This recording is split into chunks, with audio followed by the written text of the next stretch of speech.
Thank you very much. Please be seated. And before you give your statement, I want to say that to everybody that she has asked for anytime you ask for a break, you get a break. Anytime there's something that you need you don't have, just ask us. And you can have as much time for your opening statement as you want. Just generally let us know if there's any issues. Proceed, please. Thank you, Senator Grassley. I think after I read my opening statement, I anticipate needing some caffeine, if that is available. Okay. Can you pull the microphone just a little bit closer to you, please? Okay. Can the whole box go a little bit closer? I'm trying, Senator. No. Okay. Well, then I'll lean forward. Thank you. I could. Thank you. Okay. Is this good? Yeah. Okay. Thank you, Chairman Grassley and Ranking Member Feinstein, members of the committee. My name is Christine Blasey Ford. I am a professor of psychology at Palo Alto University and a research psychologist at the Stanford University School of Medicine. I won't detail my educational background since it has already been summarized. I have been married to Russell Ford since 2002, and we have 2 children. I am here today not because I want to be. I am terrified. I am here because I believe it is my civic duty to tell you what happened to me while Brett Kavanaugh and I were in high school. I have described the events publicly before. I summarized them in my letter to Ranking Member Feinstein and again in a letter to Chairman Grassley. I understand and appreciate the importance of your hearing from me directly about what happened to me and the impact that it has had on my life and on my family. I grew up in the suburbs of Washington, D.C. I attended the Holton Arms School in Bethesda, Maryland from 1978 to 1984. Holton Arms is an all-girls school that opened in 1901. During my time at the school, girls at Holton Arms frequently met and became friendly with boys from all boys schools in the area, including the Landon School, Georgetown Prep, Gonzaga High School, as well as our country clubs and other places where kids and families socialized. This is how I met Brett Kavanaugh, the boy who sexually assaulted me. During my freshman and sophomore school years, when I was 14 and 15 years old, my group of friends intersected with Brett and his friends for a short period of time. I had been friendly with a classmate of Brett's for a short time during my freshman and sophomore year. And it was through that connection that I attended a number of parties that Brett also attended. We did not know each other well, but I knew him and he knew me. In the summer of 1982, like most summers, I spent most every day at the Columbia Country Club in Chevy Chase, Maryland, swimming and practicing diving. One evening that summer, after a day of diving at the club, I attended a small gathering at a house in the Bethesda area. There were 4 boys I remember specifically being at the house: Brett Kavanaugh, Mark Judge, a boy named PJ, and one other boy whose name I cannot recall. I also remember my friend Leland attending. I do not remember all of the details of how that gathering came together, but like many that summer, it was almost surely a spur-of-the-moment gathering.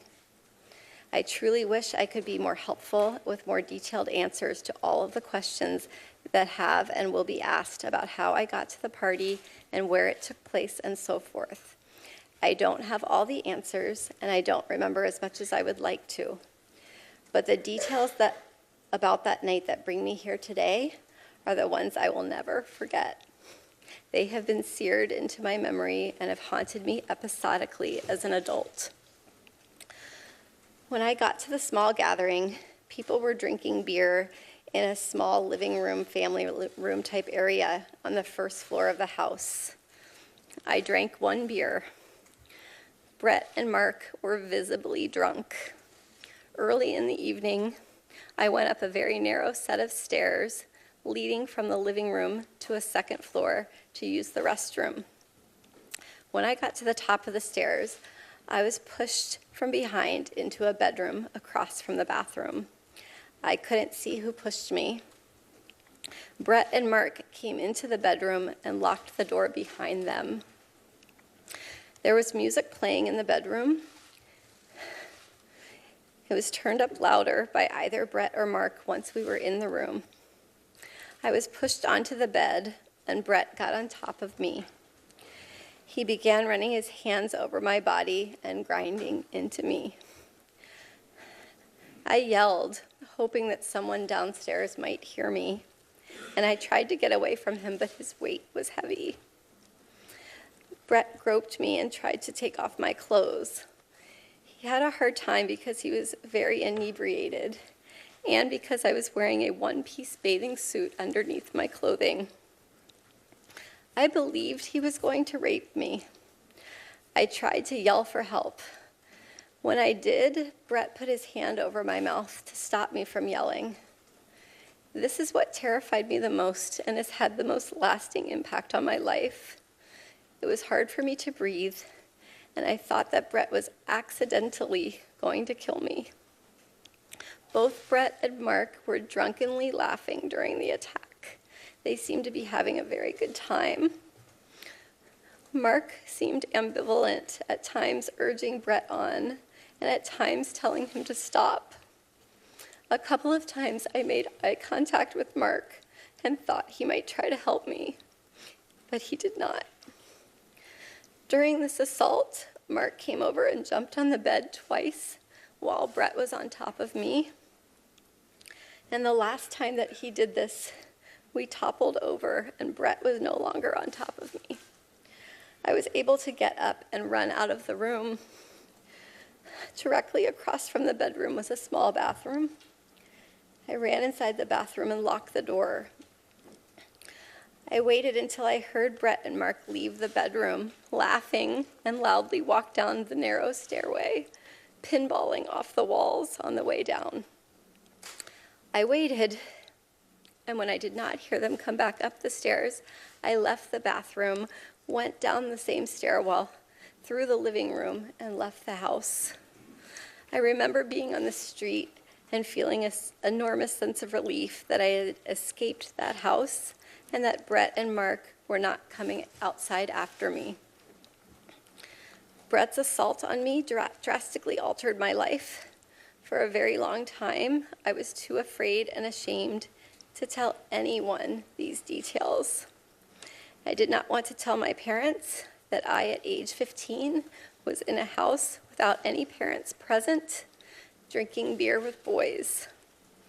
I convinced myself that because Brett did not rape me, I should just move on and just pretend that it didn't happen. Over the years, I told very, very few friends that I had this traumatic experience. I told my husband before we were married that I had experienced a sexual assault. I had never told the details to anyone, the specific details, until May 2012 during a couples counseling session. The reason this came up in counseling is that my husband and I had completed a very extensive, very long remodel of our home, and I insisted on a second front door, an idea that he and others disagreed with and could not understand. In explaining why I wanted a second front door, I began to describe the assault in detail. I recall saying that the boy who assaulted me could someday be on the U.S. Supreme Court and spoke a bit about his background at an elitist all-boys school in Bethesda, Maryland. My husband recalls that I named my attacker as Brett Kavanaugh.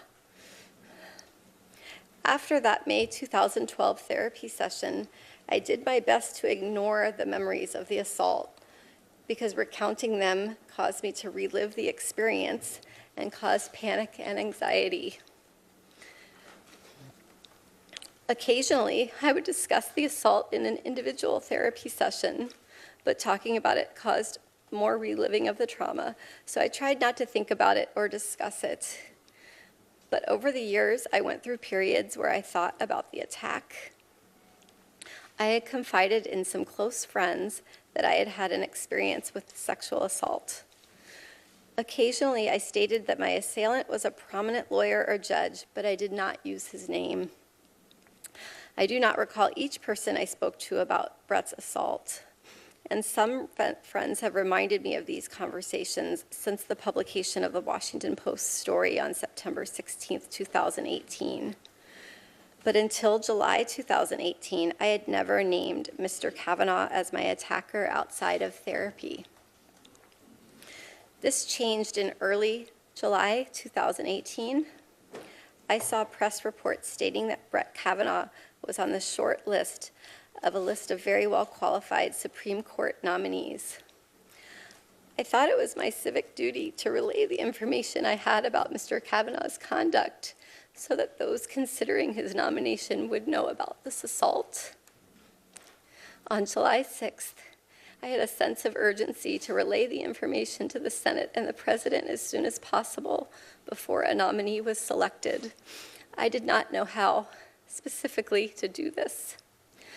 I called my congressional representative and let her receptionist know that someone on the President's shortlist had attacked me. I also sent a message to the encrypted Washington Post confidential tip line. I did not use my name, but I provided the names of Brett Kavanaugh and Mark Judge. I stated that Mr. Kavanaugh had assaulted me in the 1980s in Maryland. This was an extremely hard thing for me to do, but I felt that I couldn't not do it. Over the next 2 days, I told a couple of close friends on the beach in Aptos, California, that Mr. Kavanaugh had sexually assaulted me. I was very conflicted as to whether to speak out. On July 9th, I received a return phone call from the office of Congresswoman Anna Eshoo after Mr. Kavanaugh had become the nominee. I met with her staff on July 18th and with her on July 20th, describing the assault and discussing my fears about coming forward. Later, we discussed the possibility of sending a letter to Ranking Member Feinstein, who is one of my state's senators, describing what occurred. My understanding is that Representative Eshoo's office delivered a copy of my letter to Senator Feinstein's office on July 30th. The letter included my name, but also a request that it be kept confidential. My hope was that providing the information confidentially would be sufficient to allow the Senate to consider Mr. Kavanaugh's serious misconduct without having to make myself, my family, or anyone's family vulnerable to the personal attacks and invasions of privacy that we have faced since my name became public. In a letter dated August 31st, Senator Feinstein wrote that she would not share the letter without my explicit consent, and I appreciated this commitment. Sexual assault victims should be able to decide for themselves when and whether their private experience is made public. As the hearing date got closer, I struggled with a terrible choice. Do I share the facts with the Senate and put myself and my family in the public spotlight?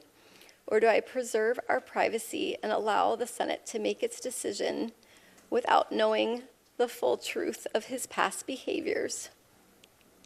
I agonized daily with this decision throughout August and September 2018. The sense of duty that originally motivated me to reach out confidentially to the Washington Post and to Anna Eshoo's office when there was still a list of extremely qualified candidates, and to Senator Feinstein was always there, but my fears of the consequences of speaking out started to exponentially increase. During August 2018, the press reported that Mr. Kavanaugh's confirmation was virtually certain. Persons painted him as a champion of women's rights and empowerment. And I believed that if I came forward, my single voice would be drowned out by a chorus of powerful supporters. By the time of the confirmation hearings, I had resigned myself to remaining quiet and letting the committee and the Senate make their decision without knowing what Mr. Kavanaugh had done to me. Once the press started reporting on the existence of the letter I had sent to Senator Feinstein, I faced mounting pressure. Reporters appeared at my home and at my workplace, demanding information about the letter in the presence of my graduate students. They called my bosses and coworkers and left me many messages, making it clear that my name would inevitably be released to the media. I decided to speak out publicly to a journalist who had originally responded to the tip I had sent to the Washington Post and who had gained my trust.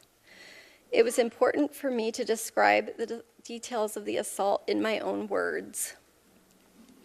Since September 16th, the date of the Washington Post story, I have experienced an outpouring of support from people in every state of this country. Thousands and thousands of people who have had their lives dramatically altered by sexual violence have reached out to share their experience and have thanked me for coming forward. We have received tremendous support from our friends and our community. At the same time, my greatest fears have been realized, and the reality has been far worse than what I expected. My family and I have been the target of constant harassment and death threats, and I have been called the most vile and hateful names imaginable. These messages, while far fewer than the expressions of support, have been terrifying and have rocked me to my core. People have posted my personal information and that of my parents online on the internet. This has resulted in additional emails, calls, and threats. My family and I were forced to move out of our home. Since September 16th, my family and I have been visiting in various secure locales, at times separated and at times together, with the help of security guards. This past Tuesday evening, my work email was hacked and messages were sent out trying to recant my description of the sexual assault. Apart from the assault itself, these past couple of weeks have been the hardest of my life. I've had to relive this trauma in front of the world, and I've seen my life picked apart by people on television, on Twitter, other social media, other media, and in this body who have never met me or spoken with me. I have been accused of acting out of partisan political motives. Those who say that do not know me. I am an independent person and I am no one's pawn. My motivation in coming forward was to be helpful and to provide facts about how Mr. Kavanaugh's actions have damaged my life so that you could take into a serious consideration as you make your decision about how to proceed. It is not my responsibility to determine whether Mr. Kavanaugh deserves to sit on the Supreme Court. My responsibility is to tell you the truth. I understand that a professional prosecutor has been hired to ask me questions, and I'm committed to doing my very best to answer them. I have never been questioned by a prosecutor, and I will do my best. At the same time, because the committee members will be judging my credibility, I do hope to be able to engage directly with each of you. And at this point, I will do my best to answer your questions and would request some caffeine. A Coke or something? That sounds good. That would be great. Thank you. Thank you very much.